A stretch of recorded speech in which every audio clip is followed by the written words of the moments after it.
తమిళ సినీ పరిశ్రమలో స్టార్ హీరోగా కొనసాగుతున్నారు జయం రవి. ప్రస్తుతం ఆయన నటించిన పరాశక్తి, కరాటే బాబు, జీనీ వంటి సినిమాలు నిర్మాణంలో ఉన్నాయి. ఈ నేపథ్యంలో కోయంబత్తూరుకి చెందిన బాబీ టచ్ గోల్డ్ యూనివర్సల్ సంస్థ తమ నిర్మాణంలో 2 సినిమాల్లో నటించటానికి జయం రవితో ఒప్పందం కుదుర్చుకుంది.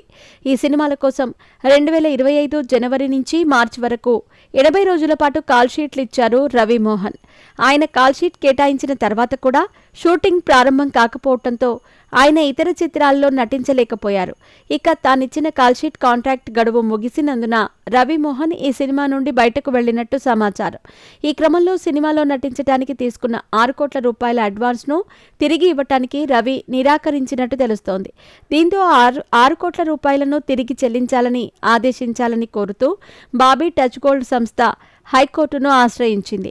అయితే మరోవైపు ఇచ్చిన కాల్షీట్లలో సినిమాను నిర్మించకుండా జాప్యం చేసినందుకు 9 కోట్ల రూపాయల నష్టపరిహారం చెల్లించాలని జయం రవి తరపున లాయర్లు కూడా బాబీ గోల్డ్ టచ్ సంస్థపై దావా వేశారు.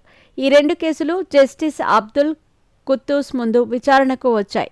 ఈ కేసు ద్వారా ప్రతికూల ప్రచారం జరుగుతుందని, దానికి బదులుగా డబ్బు తిరిగి ఇవ్వొచ్చని న్యాయమూర్తి రవిమోహన్ తరపు న్యాయవాదిని ప్రశ్నించారు. దీనికి సమాధానంగా రవిమోహన్ తరపు న్యాయవాది కార్తీకే బాలన్ తమ వాదన వినిపించాలనుకుంటున్నట్టు తెలిపారు.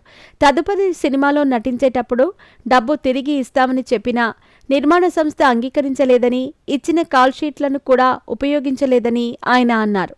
నిర్మాణ సంస్థ తరపు న్యాయవాది మాట్లాడుతూ రవిమోహన్ తన భార్యతో వివాదం సమయంలో అద్దె ఇంట్లో నివసిస్తున్నాడని, ఇప్పుడు సొంతంగా సినిమా నిర్మాణ సంస్థను ప్రారంభించాడని అన్నారు. తమ కంపెనీ ఇచ్చిన ముందస్తు డబ్బుతో రవిమోహన్ సొంత నిర్మాణ సంస్థను ప్రారంభించాడని కూడా వారు ఆరోపించారు. ఈ వివాదాన్ని పరిష్కరించడానికి మధ్యవర్తిని నియమిస్తామని న్యాయమూర్తి చెప్పారు. అంతేకాదు 9 కోట్ల పరిహారం కోరుతూ రవిమోహన్ దాఖలు చేసిన పిటిషన్ను తోసిపుచ్చారు.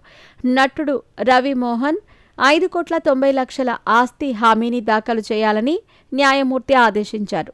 అంతేకాదు ఈ విషయంలో 4 వారాల్లోగా నివేదిక దాఖలు చేయాలని పేర్కొంటూ విచారణను వాయిదా వేశారు.